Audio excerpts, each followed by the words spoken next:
35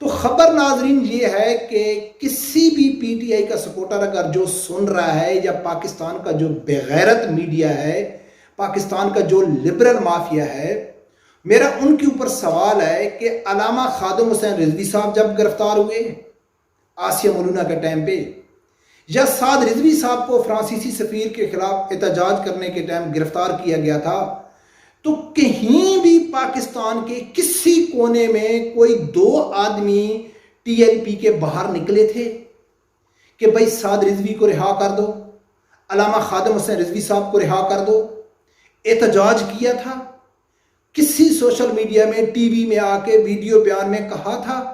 کہ اگر آپ نے ان لوگوں کو گرفتار کیا ہوا ہے، اگر آپ نہیں چھوڑیں گے تو ہم ملک میں آگ لگا دیں گے؟ کہیں بھی تحریک لبیک کے لوگوں نے علامہ خادم حسین رضوی رحمۃ اللہ علیہ یا علامہ سعد رضوی صاحب کے لیے کہیں بھی احتجاج نہیں کیا تھا۔ جیسا کہ آج پی ٹی آئی کے سپورٹر یقین رکھتے ہیں اور الزام لگاتے ہیں کہ بھائی عمران خان کے علاوہ پاکستان کی جتنی بھی عدالتیں ہیں، ادارے ہیں، وہ پورے عمران خان کے خلاف ہیں، ہمارا ان کے اوپر یقین بھی نہیں ہے، ہمارا ان کے اوپر بھروسہ بھی نہیں ہے، ہمارا صرف بھروسہ ہے عمران خان کے اوپر۔ تو تحریک لبیک کے خلاف بھی سب لوگوں کو معلوم ہے کہ پاکستان کی جتنی بھی عدالتیں تھیں وہ تحریک لبیک کے خلاف تھیں، جتنی بھی میڈیا تھا وہ تحریک لبیک کے خلاف تھا، پاکستان کی ٹوٹل سیاسی جماعتیں تحریک لبیک کے خلاف تھیں۔ اس کے باوجود بھی تحریک لبیک کے کارکن کو معلوم تھا کہ اگر سعد رضوی صاحب جیل میں چلے گئے تو اس کے ساتھ کیا انتقامی کارروائی ہوگی۔ سب کچھ واضح ہونے کے باوجود بھی ان لوگوں نے اللہ کے اوپر بھروسہ کیا، اللہ کے اوپر یقین کیا کہ ہمارا جو لیڈر ہے نا وہ بے گناہ ہے، اس کو اللہ کی ذات ضرور انصاف دے گا۔ تو علامہ سعد رضوی صاحب کے ساتھ اس ٹائم کی حکومت، عمران خان کی حکومت نے جا کے یعنی کہ ملاقات کی تھی اور اس کے ساتھ کمپرومائز کرنے کی کوشش کی تھی۔ تو جو سعد رضوی صاحب کا ایک سٹیٹمنٹ بہت زیادہ وائرل ہوا تھا کہ اس کو جب کہا گیا تھا کہ آپ فرانسیسی سفیر کے مسئلے سے پیچھے ہٹ جائیں، ہم آپ کی رہائی کی یقین دہانی کراتے ہیں، تو علامہ سعد رضوی صاحب نے کہا تھا کہ میں ایسی ڈیل ہرگز نہیں کرتا ہوں، میری کوئی شرط نہیں ہے کسی اپنے کارکن کو چھڑانے کی یا مجھے بری کرنے کی، ہمارا اللہ کے اوپر بھروسہ ہے، پاکستانی عدالتوں کے اوپر بھروسہ ہے، میں اپنا کیس لڑوں گا اور عدالت کے ذریعے میں بری ہو کے باہر آؤں گا، میں کسی احتجاج یا کسی شرط یا کسی کمپرومائز کے اس کو بنیاد بنا کر میں باہر نہیں آنا چاہتا ہوں۔ یہ علامہ سعد رضوی صاحب نے کہا تھا۔ لیکن کس ٹائم تحریک لبیک نے احتجاج کیا تھا کہ جس ٹائم پاکستان کی تینوں عدالتوں نے، ایک سپریم کورٹ اور ہائی کورٹ نے علامہ سعد رضوی صاحب کو باعزت بری کیا تھا، لیکن یہ عمرانی حکومت نے، اس فتنہ گر حکومت نے اس کو پھر بھی جبری جیل میں رکھا ہوا تھا، نہیں رہا کر رہے تھے۔ پھر تحریک لبیک نے علامہ سعد رضوی صاحب اور تحریک لبیک کے کارکنوں کی رہائی پلس فرانسیسی سفیر کی قرارداد کو بنیاد پر احتجاج کیا تھا اور اس حکومت کو گھٹنے ٹیکنے پڑ گئے تھے۔ تب جا کر انہوں نے علامہ سعد رضوی صاحب کو اور جتنے بھی عاشقان رسول تھے سب کو انہوں نے رہا کیا تھا۔ یہ سب لوگ جانتے ہیں اچھی طرح، پوری یہ سٹوری ان لوگوں کے میڈیا کے سامنے واضح ہے۔